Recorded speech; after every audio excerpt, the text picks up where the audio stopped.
கூலா சோரா real lemon juice சேர்க்கப்பட்ட line நன்னாரி சர்பத். சட்டப்பேரவை தேர்தல் பிரச்சார களம் சூடுபிடிக்க தொடங்கியுள்ளது. நம்மோட கரூர் நாடாளுமன்ற உறுப்பினர் ஜோதிமணி இருக்காங்க, கேட்போம். இப்போ சட்டப்பேரவை பிரச்சார களம் சூடுபிடிக்க தொடங்கி இருக்கு. காங்கிரஸ் வேட்பாளர்கள் என்ன மாதிரியான பிரச்சாரம் மேற்கொள்றாங்க? உங்களோட வெற்றி வாய்ப்பு எப்படி இருக்கு? இல்ல, எல்லா இடங்கள்லயும் களத்துல காங்கிரஸ் வேட்பாளர்கள் தீவிரமா பணியாற்றுறாங்க. ஒரு ஆட்சிக்கு, குறிப்பா முதலமைச்சருக்கு ஒரு ஆதரவான அலை வந்து தமிழ்நாடு முழுக்க வீசுதுன்னு நான் நினைக்கிறேன். தொடர்ந்து 11 நாளா தொகுதியில கேம்பெயின் பண்ணிருக்கேன்.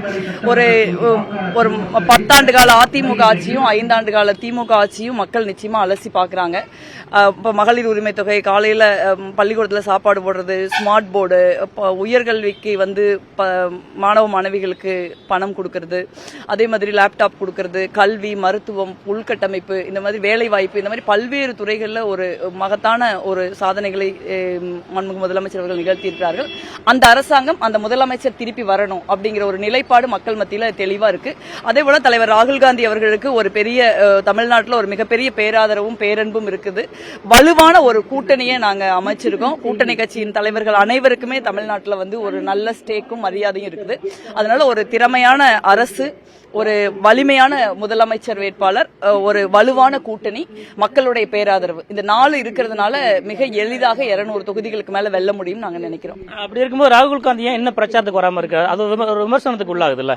அதுல விமர்சனம் பண்றதுக்கு ஒண்ணு இல்ல. இப்பதான் எங்களுக்கு முதல் கட்ட தேர்தல் நடக்கிற மாநிலங்கள் இருக்குல்ல, புதுச்சேரி, கேரளா, அஸ்ஸாம் மாதிரி முக்கியமான மாநிலங்கள்ல நாங்கள் வெற்றியின் விளிம்பில் இருக்கிற மாநிலங்கள் அவையெல்லாம். அங்க முதல் கட்ட பிரச்சாரம் முடிச்சுட்டு தானே வர முடியும். இப்பதான் முதல் கட்ட பிரச்சாரம் முடிஞ்சிருக்கு, நிச்சயமா வருவாங்க. இவ்வளவு வெற்றி இருக்கும்போது வேட்பாளர் தேர்வும் போது உங்க தலைமை குறித்து நீங்க கடுமையான குற்றச்சாட்டுகள் முன் வச்சீங்க. நீங்க மட்டும் இல்ல, மாநில அவர்கள்ட்ட முன் வச்சீங்க. அது ஒரு சர்ச்சையை ஏற்படுத்துச்சு, கட்சிக்குள்ள ஒரு பிரச்சனையா அப்படிங்கிற கேள்வி எழுப்புச்சுல. இல்ல, வேட்பாளர் தேர்வு குறித்து என்ன சொல்லணுமோ நான் ஏற்கனவே சொல்லிட்டேன். அது குறித்து இப்ப தேர்தல் நடந்துகிட்டு இருக்கிற நேரத்தில் திருப்பி பேசுறது நல்லா இருக்காது. இப்ப வந்து எங்க வேட்பாளர்கள் களத்துக்கு வந்துட்டாங்க அப்படிங்கிறப்ப அவங்களுடைய வெற்றியை பற்றி மட்டும்தான் நாங்க சிந்திக்கணும்னு நான் நினைக்கிறேன். ஏன்னா தமிழ்நாட்டை பொறுத்த வரைக்கும் நமக்கு ஒரே இலக்கு தான். பாரதிய ஜனதா கட்சி தமிழ்நாட்டில் அதிமுகங்கிற முகமூடியை போட்டு வேறு ஒன்றை நம்ம அனுமதிக்க கூடாது. ஏன்னா உங்களுக்கு வந்து தமிழ்நாடு, தமிழ் மொழி, தமிழ் இனம், தமிழ் பண்பாடு, கலாச்சாரம், தமிழ்நாட்டினுடைய எதிர்காலம், வளர்ச்சி எல்லாத்துக்குமே அவங்க ரொம்ப ரொம்ப எதிரானவங்க. குறிப்பா ஏழை மக்கள் மீது ஒரு துளி கூட இரக்கம் இல்லாதவங்க. இப்ப நான் 11 நாளா வந்து நீங்க பிரச்சாரம் பண்ணிக்கிட்டு இருக்கோம். எல்லா ஊர்லயும் வந்து மக்கள் 100 நாள் வேலையிலும் கண்ணீரோடு நிக்கிறாங்க. மனசுக்கு அவ்வளவு வேதனையா இருக்குது. காங்கிரஸ் ஆட்சி காலத்துல அன்னை சோனியா காந்தி அவர்கள் யூபி ஆட்சியில 100 நாளுக்கு வேலை கொடுத்து 15 நாள் ஆனா எண்ணி சம்பளம் கொடுத்துட்டு இருந்தோம். ஆனா இன்னைக்கு நரேந்திர மோடி அரசாங்கம் அந்த வேலை இல்லாமல் ஆக்கிட்டாங்க. ஒரு ஏழை மக்களுடைய வலியும் கண்ணீரும் அவங்களுக்கு புரியல. அதே மாதிரி அப்படி ஒரு அரசாங்கம் வந்து தமிழ்நாட்டுக்கு வரவே கூடாது. ஏன்னா நம்ம ஒரு வளர்ச்சியை, நல்லிணக்கத்தை, ஒற்றுமையை, அன்பை முன்னிறுத்துகிற ஒரு மாநிலம். அதை முன்னிறுத்தான் முதலமைச்சரும் மதச்சார்பற்ற முற்போக்கு கூட்டணி இங்க பிரச்சாரம் பண்றோம். அது வந்து எங்களுக்கு ஒரு மகத்தான வெற்றியை தரும் நாங்க உறுதியா நம்புறோம். அதே போல விராலிமலை தொகுதியிலையும் இன்னைக்கு வந்து முதலமைச்சர் காலையில நடைபயணம் மேற்கொண்டிருக்காங்க. ஒரு 10 நிமிஷத்துல முடிய வேண்டிய நடைபயணம் ஏறக்குறைய 2 மணி நேரம் நடந்திருக்குது. அந்த அளவுக்கு ஒரு வரலாறு திரும்பக்கூடிய எழுச்சி இன்னைக்கு விராலிமலை சட்டமன்ற தொகுதியில் இருக்கு. மிக நிச்சயமா அண்ணன் கே செல்லப்பாண்டியன் அவர்கள் இந்த முறை விராலிமலை சட்டமன்ற தொகுதியில் வெற்றி பெறுவார். தமிழக வெற்றி தலைவர் திரு விஜய்க்கு தூத்துக்குள்ள கூட்டத்தை பாத்தீங்களா? இவ்வளவு கூட்டம் பார்க்கும்போது உங்களுக்கு எப்படி தோணுது? இல்ல, அவர் வந்து ஒரு புதிய கட்சி ஆரம்பிச்சிருக்காரு. அதனால அதுவும் இல்லாம ஒரு திரைத்துறையில பிரபலமான ஒரு நபரா இருக்காரு. அதனால அவருக்கு கூட்டம் கூடுறது இயல்புதான் நான் நினைக்கிறேன். நிறைய இளைஞர்கள் மத்தியில அவரு ஒரு ஸ்டாரா இருக்காரு. பட் திரைத்துறையில் அவர் அடைந்த வெற்றி, புகழ்ங்கிறது தேர்தலில் வந்து கன்வெர்ட் ஆகுமான்னு பார்க்கணும். ஏன்னா தேர்தல்ங்கிறது ஒரு களப்பணி. இப்ப நீங்க பாக்குறீங்க, 2 கூட்டணியும் கடுமையான ஒரு பிரச்சார களத்தில் இருக்கிறப்ப தாவேகா வேட்பாளர்கள் கொஞ்சம் தடுமாறதை நம்ம பார்க்க முடியுது. சின்னமோ இல்ல வந்து கொடியோ, பேனரோ, நோட்டீஸோ அந்த மாதிரி எந்த விஷயமும் இல்லாம இருக்கிறத பாக்குறோம். நீங்களும் பார்த்திருப்பீங்க. அதனால அவருக்கு இருக்கிற அந்த ஃபேன் ஃபாலோயிங், குட்வில்ங்கிறது ஓட்டா மாறுமான்னு தேர்தல் முடிவுகள் தான் தீர்மானிக்கும்.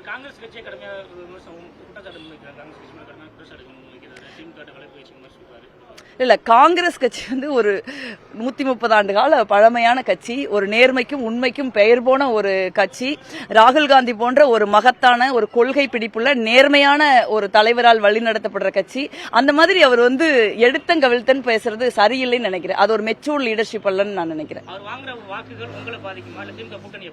இல்ல, திமுக கூட்டணிக்கு இருக்கிற வாக்குகள் எப்படி பாக்குறேன்னா, நான் முன்பே சொன்ன மாதிரி ஒரு நல்ல ஆட்சிக்கு, ஒரு சிறப்பான முதலமைச்சருக்கு 2வது முறை வரணும்னு போடுற போடுற வாக்கு. வலுவான கூட்டணிக்கு ராகுல் காந்தி மாதிரி வலுவான ஒரு மதிப்பு மிகுந்த தலைவர் உள்ளிட்ட மற்ற கூட்டணி கட்சி தலைவர்கள் இருக்கிற கூட்டணிக்கு விழுகிற வாக்கு. மூன்றாவது பாரதிய ஜனதாவுக்கும் அதிமுகவுக்கும் எதிரான ஒரு வாக்கு. நான்காவது நீங்க பாத்தீங்கன்னா ஒரு பெருமளவில் வந்து ஒவ்வொரு வீட்டுக்கும் வந்து 2 ஸ்கீமாவது போய் சேர்ந்திருக்கு. நிறைய திட்டங்களை தமிழ்நாடு அரசாங்கம் பண்ணிருக்காங்க. குறைந்தபட்சம் 2 அல்லது 3 திட்டங்கள் ஒவ்வொரு வீட்லயும் ரீச் ஆயிருக்கு. சோ அந்த மாதிரி ஒரு எல்லாம் சேர்ந்த ஒரு வெற்றியை தான் நம்ம எதிர்நோக்கி இருக்கோம். அதனால வந்து அவர் வந்து மதச்சார்பற்ற முற்போக்கு கூட்டணியின் வாக்குகளை பெருமளவில் பிரிப்பார்னு எனக்கு தோணல. மிக்க நன்றி மேடம். கூலா சோரா ரியல் லெமன் ஜூஸ் சேர்க்கப்பட்ட லயன் நன்னாரி சர்பத்.